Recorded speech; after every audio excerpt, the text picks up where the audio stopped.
So the presentation I am doing today is on educational technology blogs. And the three ones that I'm doing is Kahoot, 3D printers, and Digital Citizen. A quick overview of them is Kahoot is like a game-based learning app or website that teachers can use for reviewing 3D printers. Everybody basically knows what 3D printers are. You can do a lot of different things with printers. And then Digital Citizen, which is just helping younger kids and students learn how to be aware of their footprints and how to stop cyberbullying. So the first one I'm going to get into is Kahoot. So the Kahoot blog I'm doing is by Arkash Jain. So a couple things he says. The Kahoot is an online platform concept for game-based learning that delivers e-learning to billions of people. On his site, he says about 1 billion people play Kahoot every year. Kahoot is a quiz-style game with different play styles that can be played on multiple types of devices. So Kahoot, a teacher can put it up on the Promethean board, and kids can get out phones. They can use their Chromebooks, and all they have to really do is type in the code, and then they can play. Kahoot has leaderboards and awards during play that allows for competition. Who doesn't like a little competition in the classroom? And according to Jain, I said earlier, over 1 billion play Kahoot every year, and 50% of teachers in the United States use Kahoot in the classroom. So some criticisms is Kahoot is more of a class game than a single-player game.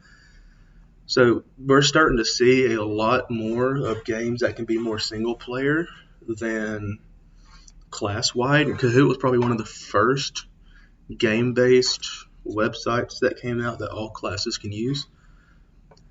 So Kahoot can be seen as outdated with new games such as Gimkit and Blooket.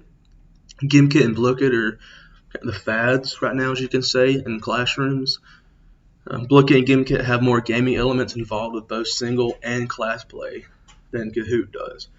So whenever I'm in the classroom substituting and kids are done with their work, they can play they can play Blooket and Gimkit, and you can see they have games that are just single player, and they also have games that are multiplayer, whereas Kahoot is more just class.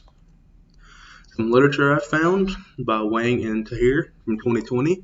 The goal of Kahoot is to increase engagement, motivation, enjoyment, and concentration to improve learning, performance, and classroom dynamics. It was found that Kahoot had a positive effect on learning both for K-12 and higher education, as well as for language learning, technical and engineering fields, science, math, business, and nursing. Articles reported that Kahoot reduced student anxiety related to asking questions, reduced stress and tension, and encourages participation without being judged, adds humor to class, and enables shy students to get involved. So, next one is 3D printers. So a little thing about 3D printers before I get in is a teacher that I work with, that I substitute with. She used to be my science teacher, and she is now the STEM teacher. And I talked to her about the 3D printers that she has. And what she normally does with them is they use CAD, which is a 3D software. And they use that to make creations and stuff for people with cerebral palsy, to help them grab stuff and to kind of help them with everyday life. And from what I've heard, a lot of that stuff works, and everything that is made by the 3D printer, the kids make on CAD. So the blog is How to Get Started with 3D Printing for the Classroom by Formlabs. So 3D printers encourage creativity in the classroom. Students can apply academic concepts to 3D printing, helping them absorb the information better. Students can print bones and organs to better understand the human body in biology class or just a regular science class. Educators can apply 3D printing to a wide range of subjects and activities. such as recreating historical buildings, create human skeletons and internal organs, and build math experiments. The criticisms about the blog and 3D printers in general is 3D printers are not cheap by any means. The cheapest one I found when I was looking up through Google was around $400, and a basic Formlabs 3D printer, which is from the blog I was doing, was almost $4,000. Filaments, which are the little tubes that go into the 3D printer to make the stuff, cost up to $30 a roll, whether that's color or just regular white. 3D printers take a long time to make a single project. It can take anywhere from a few minutes for a small thing up to a few hours. And imagine trying to do that with multiple projects. 3D printers have to be set up and run on specific software. And some people don't really know how to use that software because 3D printers are still kind of a niche thing. They're still somewhat new.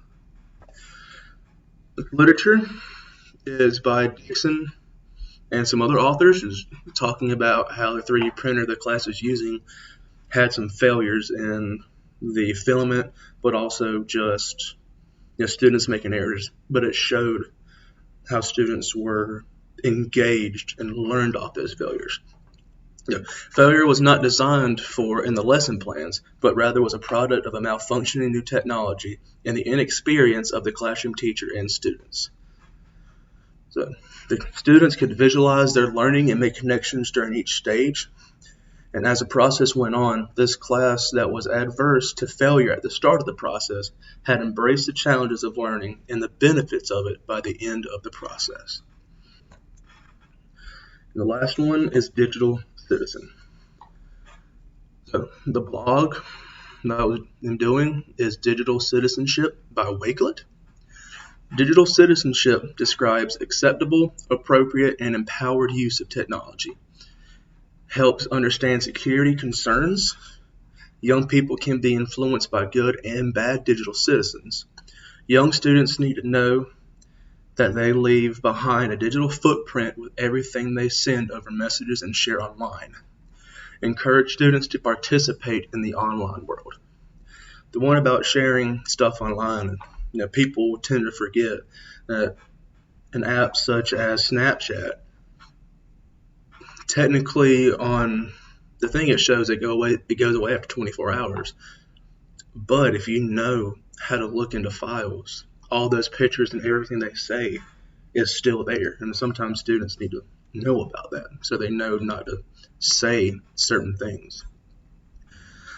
Some criticism is the article really doesn't go into how the internet can affect young students on a personal level, which is really important because studies do show that the internet can affect students. It also does not say anything about how students should be taking breaks from the internet. A lot of these kids are on the internet or on their phones or on iPads all day, and a lot of times they need to take a break, whether it's a couple hours or a couple minutes. Just get away. Don't just be staring at something all day. Get outside, go do something. Literature is by Laura Sella and others, who's early childhood educators, teaching of digital citizenship competencies. While understanding how to use the technology is crucial, there is evidence that it is important to know how to use technology safely and reasonably, even at a very young ages. So with this literature, the students that they were testing or they were observing were around primary to early elementary. Evidence has suggested that starting early is developmentally appropriate and can have positive effects. For example, a case study implementing a digital literacy curriculum, iLearn, in a kindergarten class helped children locate information sources. And teachers seem to be supporting the digital citizenship competencies that are most related to developing positive character features in their students and focusing on digital citizenship to support character education. And the last slide is all my resources. Thank you.